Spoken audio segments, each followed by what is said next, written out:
Hey, good morning. I want to thank y'all for being here this morning.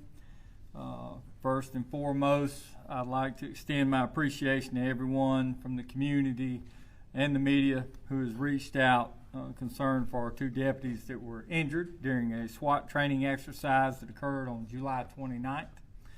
I also want to take just a minute to recognize, we'll talk about this. Obviously, this is a terrible situation, very traumatic situation.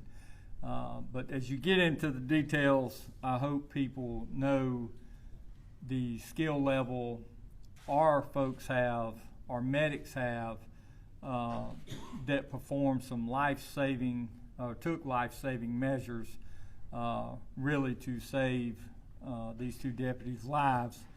Again, very unfortunate situation, but the team members that were on site, the medics that were on site,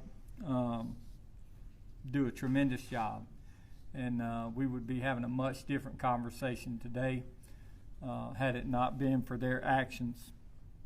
I hope everyone knows that all of our personnel appreciates the thoughts and prayers, the families of these two deputies that were injured.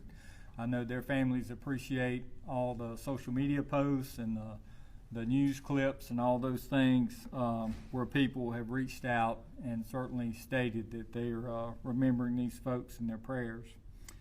I'm very pleased to announce that both deputies have been released from the hospital and expected to make a full recovery. We understand that many of you have expressed interest in learning what transpired. Normally we would wait 45 days to release a critical incident video. This situation is a little bit different in the fact that no criminal charges will be applied. SLED did not investigate this. There was no need for that because there would not be criminal charges. So we're able to get this information out to you much faster, probably not as fast as some people would like, and we understand that. Again, it's a very unfortunate situation that occurred. It's important to note this information shared reflects what we know right now. Again, we're having this occurred 1 week ago, so there's still a couple of things that need to be wrapped up. We tried to bring some things here to show you what was involved last week to give you and the public a better understanding as I explain these events. This information can change as fluid as this investigation unfolds. However, I'm confident we're at a point where we can provide you accurate information and an account of the basics of how this unfortunate accident occurred. On July 29th, members of the Greenville County Sheriff's Office SWAT team were conducting a training exercise at a vacant building located at 2000 Wade Hampton Boulevard. The training session was part of the team's bi-weekly training. Just so you know, our SWAT team routinely trains at various buildings and locations throughout the county, as their training is diverse with a wide range of focuses. As part of their preparation for the afternoon session, the SWAT team member was instructed to obtain a blank shotgun round from our training center for the upcoming scenarios. That deputy, along with another deputy assigned to the training center, acquired a baggie of 12-gauge rounds, which they believed to be blanks. We now know those rounds were inappropriately stored by us, were not correctly verified using a proper test before use. Our internal investigation revealed the round was tested by shooting what we thought was a blank shotgun round into a berm from a distance too great to verify that the round was not a blank, but rather was used for breaching. Breaching rounds, while they look similar to our blank rounds, differ in that they have written text that reads 2400 inert, and you'll see those, one that has been fired and one that has not. They're up here for your viewing. For your information, breaching rounds are used by our SWAT team to open secured doors when entry is needed to be made. These breaching rounds are described by manufacturer as powder-filled, non-burning, fin-stabilized rounds designed to penetrate light intermediate barriers, such as windows and hollow doors. After acquiring these 12-gauge rounds, they were transported to the training site on Wade Hampton Boulevard, where the scenarios using role players, which was our employees, our deputies, were being conducted.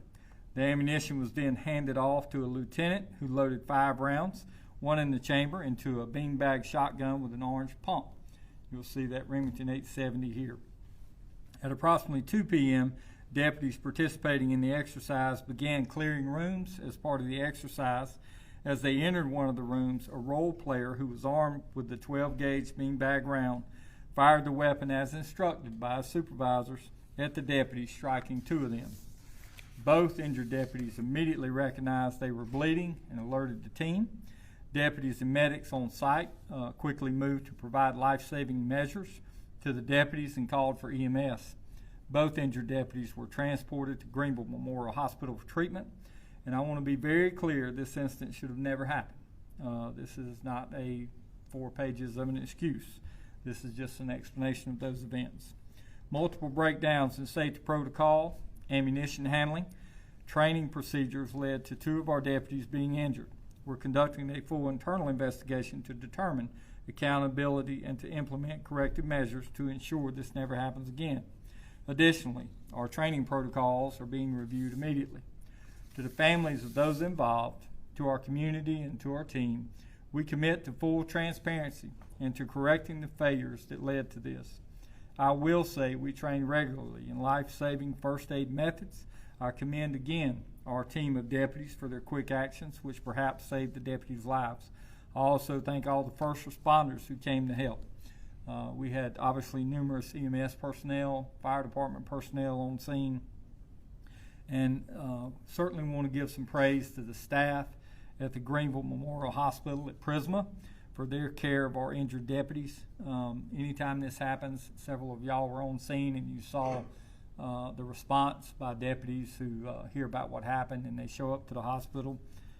We could not be more thankful for the folks at Prisma for accommodating those folks, having a place to stage them up in a conference room, and dealing with the families that arrived on scene. While this investigation is still going on, I may not be in a position to provide every detail of the review. Again, however, I'll try to answer every question that I can, any questions you may have. And we'll take those at this time. Yes, sir. Will there be any disciplinary measures for anyone who kind of led to this incident happening? Yes. I mean, ultimately, I'm responsible. The people of Greenville County elected me to keep their families safe. The people that work here supported me to keep them safe. So most of that certainly lies heavy on me. But yeah, there'll be some disciplinary action. Can you kind of go into detail on what that could possibly be? Suspension, someone being relieved of their duties? I would say certainly worst case scenario would be some time off. Again, like I mentioned before, we're reviewing our training policies, and it's only so we can be better and make sure this never happens again. But with that, you know, there's certainly repercussions. There's always consequences. You mentioned the baggie that these 12-gauge rounds were stored in. Did they have any sort of labeling? Were they next to the blank rounds that the deputy mistakenly grabbed instead of blank rounds? No, I'm sure I mentioned earlier that they were stored improperly. Normally we have training rounds, ammunition rounds stored separately than live ammo. These particular rounds were not stored in neither of those places. They were in a desk. And I can't say for sure because we don't know exactly where they came from. Sometimes offices change and people change with that, so some things are left over. But we do know from the person that took them out of the desk that said, "Hey, let's go try these. I think these are blanks." Something like that conversation occurred, and they were simply stored in a clear plastic baggie. We don't have a box here. We probably should have brought the baggie in, but it's not much different than a sandwich bag. It does have a number on it that probably a manufacturer or a representative from a manufacturer may have given us to try or test out. But you can see they're very similar. That's a blank round that's clear on top. You can see it here, and then the discharged round is how it looks after it was shot. And next to it, just inside the one that's marked inert 2400, is the actual round that was used the day of training. And is it normal protocol for there to be a clear paper trail when rounds, whether they're live, blanks, whatever they are, moved from point A to point B? Is it a clear paper trail, or is it just kind of shoved It's certainly not shuffled around. What should have happened is an after-action report for SWAT for that day for their training. First, they would give us a report on what they plan to conduct on that training day. After that training's over, they would give us a report on what occurred that day and what was used. So yes, it's documented. Again, there were some failures here. Very unique situation where they went to get normal blank rounds for a shotgun where they would have normally went to the armory and got those.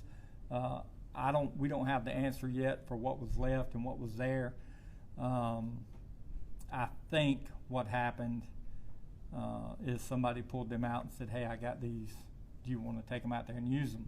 So they took them out to the range and discharged them to find out what was actually in the round. And we didn't do that the right way either. But those things are documented, to answer your question. What was the kind of conversations you had with the families in the beginning, or how has that kind of transparency, what has that been like with them? They were in waiting rooms, obviously waiting for an update from the doctors on what the injuries were to their spouses. I told them what we thought happened at that time. We didn't have a lot of details we have now. But they were shot at a training exercise. We were very unclear. It was about probably 45 minutes to an hour after the actual event had occurred. So again, we didn't have a lot of that information, but I plainly told them this is a failure on me as the sheriff of Greenville County, and we will get you answers. We'll do everything we can. We want to make sure they're okay. We want to make sure our deputies, your husbands, are okay. Both were males that were shot. They were, obviously concerned for what the future may hold for both deputies. Nobody knew how serious anything was at that time. The doctors came in shortly after and gave a brief explanation of both procedures that took place and what they may be looking at in the future. Both are expected to make a full recovery, thank God. But at that time, he was talking about having to clean the wound and what damage was there.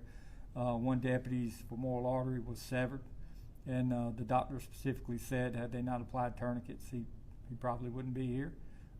So he was very, complimentary to the aid that was rendered initially, which, certainly let all of us know just how serious one particular deputy's injuries were. But their families, have been great, and our law enforcement family's been great to support them. As things happen, school starting back, and there's some issues with, having to get kids to school and do that stuff with two folks that are injured. So we've certainly tried to be part of that, and they've been very good to us. Sheriff, how frequently do you guys train, and has this ever happened in a training? No, it's never happened before. We have had some training incidents that occurred where people may have thought one round was one particular thing and something else many, many years ago. I don't have the details for a lot of that. From memory, I just remember some of that. The SWAT team trains twice a month. We have numerous divisions inside the sheriff's office that conducts training. Our K-9 program, we are very, very heavy on training, very strict on training. We have very strict guidelines. Again, this was just a failure, a very unfortunate failure, and not a very common one. Thank goodness. It may be training incidents happen across the country. I know they can seem to be pretty common, but very fortunate that it doesn't happen that often. Would you mind holding up one of the rounds and show us what you were talking about, the differences? Can you point them out to us specifically? I can. Can I do it kind of toward the end? Would that be okay? You said you're reviewing the process, you're still investigating, but are you making any immediate changes since, like you said, trainings happen all the time? We do. We actually have kind of some different guidelines for training that's a little bit more specific. We have not released that to our employees yet. That needs to go through our attorneys. But once we figured out what happened, and again, it took several days. We interviewed everyone who was there. It's a long process. There were a lot of SWAT members present. But we anticipate releasing that by the end of the month to all of our employees. I can tell you that there'll be, as of right now, no shotgun 12-gauge blanks no shotguns to be used in training until that's released. And, you know, you said ultimately you're responsible. Absolutely. It's very clear that this is a weight you carry. Kind of talk a little bit more about that emotional side, having to go and talk to those families after a training exercise. There's nothing to talk about there. It's just something you have to experience, to be honest. And I don't want to be rude. I don't mean to cut your question off, but it is very difficult to tell a spouse when you don't know that early on into something. I told you a little bit about the conversation, and you know, it can be tough for sure. I know you sort of mentioned it, but when you're talking about their injuries, can you tell us a little bit more to the extent of where they were shot? And they went into surgery, right? Can you talk about that? I can't really talk about the surgery because I heard the doctor talking about one in particular with this femoral artery, but it was severed. One deputy was shot in the leg, groin area. It severed that artery. They rushed him right to surgery. The folks on scene over on Wade Hampton stopped the bleeding, and the doctor stated it saved his life. They applied 2 tourniquets. He was transported to the hospital. The other deputy was shot, I'm pretty sure on this side, just under his arm, just above where his vest would have been. It entered into his chest cavity, the actual plastic type plug that's in there, and we'll show you. Jason asked about that when we kind of get done. I'll be glad to walk you through what we brought. But from the medical standpoint, I can't. I just know they went in and cleaned a lot of material out of both, and both came in. We were able to speak to both deputies on Monday, and they looked really good, and look forward to them again recovering and getting back to work when they're ready. So. Will an outside review be conducted of this incident or training policies moving forward, and if not, why won't an outside review be conducted? Outside review by who? Someone other than the sheriff's office. No. Why not? Why? I mean, we know. Normally, we might call SLED to investigate something if we were going to the possibility of somebody being charged. Personally, I mean, we have very capable people that are very qualified to investigate this. This is an internal, like I mentioned earlier, an internal issue. We're looking at our policy. How did this happen? Did we allow this to happen? What failures did we have?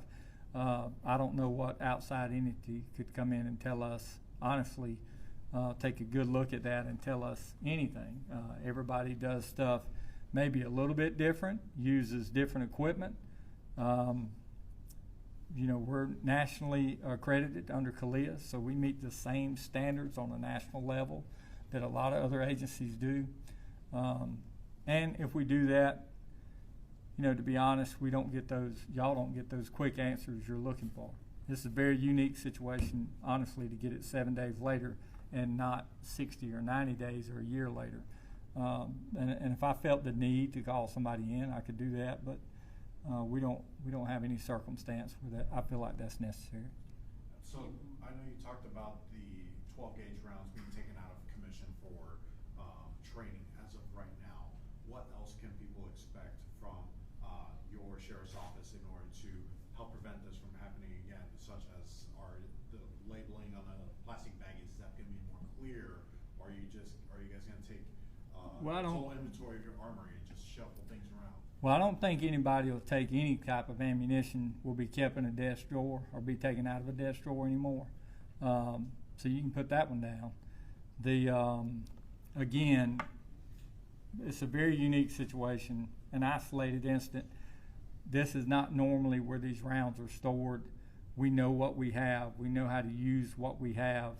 We know what is for training and what is for actual work purposes, on duty carry, what is for qualifications.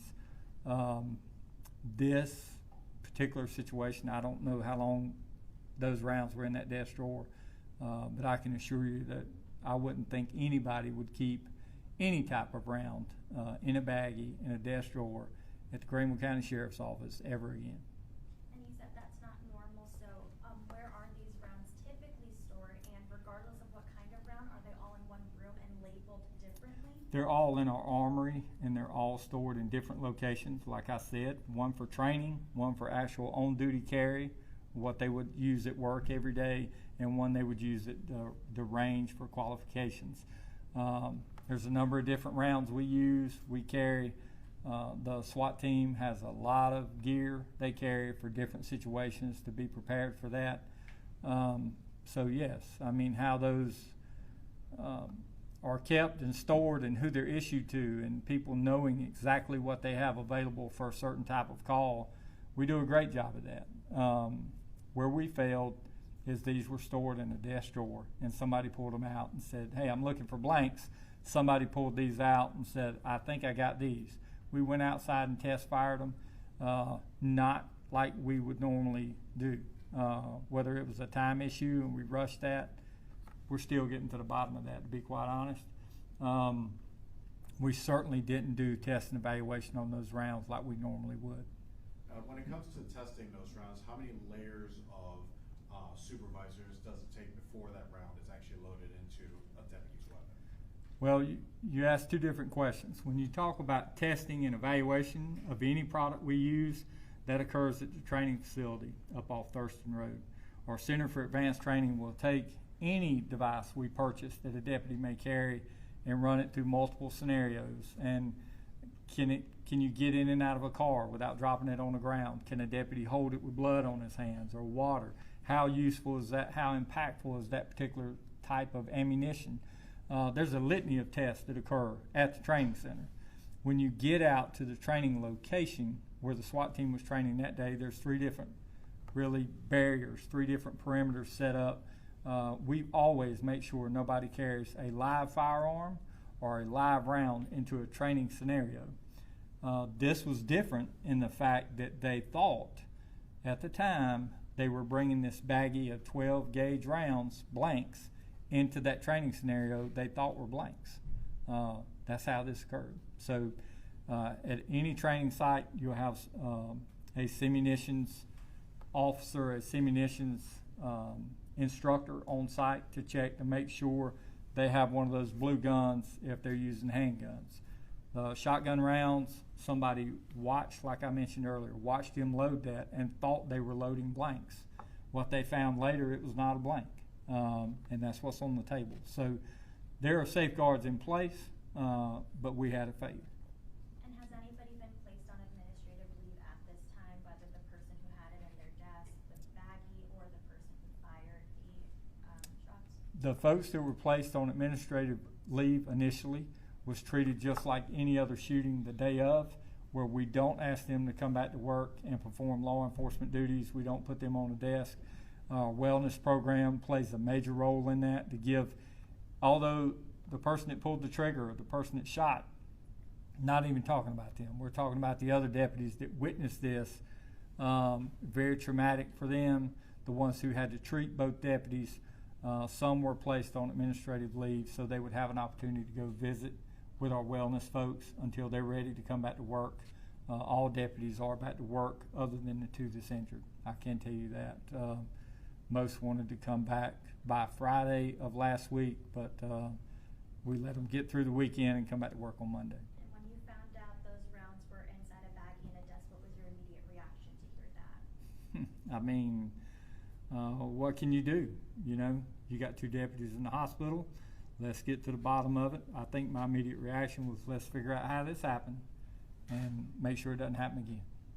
That's our responsibility, for sure. To be clear, are any of the people who were involved with the improper storage and testing of the rounds, are they on administrative leave? No, they're still talking to our Office of Professional Standards to get to the bottom of how they got there, how this happened. They return to work as well on Monday. No discipline has been handed out at this time, I think might be what you're getting to. Any other questions? All right, so we brought with us what was on site over on Wade Hampton at 2000 Wade Hampton. This is the particular round in question. You can see it says 2400 inert. This is a spent cartridge. Much like the one they would have found on the scene last Tuesday. This is the actual inert 2400 that still has the projectile inside of it that has not been fired, obviously. This is a true 12 gauge blank round that we would normally use in training scenarios. And this is a spent cartridge of the 12 gauge round blank that we would normally use. You can see the shotgun is marked with an orange stock. It is just like the one a deputy would carry on the road. The Glock simunition gun is much different. You can see it's blue. These are the simunition rounds that are always used for training. They're kind of a crayon marker type round. You cannot put a live round inside of this simunition gun. 9mm round will not fit in that 9mm training gun because of the barrel. The magazine is similar to what we carry, but you can see it's marked with blue footplate on it, and it's loaded with simunition rounds. Any questions about what's up here? At all? Any more questions? All right. Well, thank y'all for being here again. We appreciate your support. Certainly appreciate everybody's thoughts and prayers for our men and women that work so hard every day. Thank you.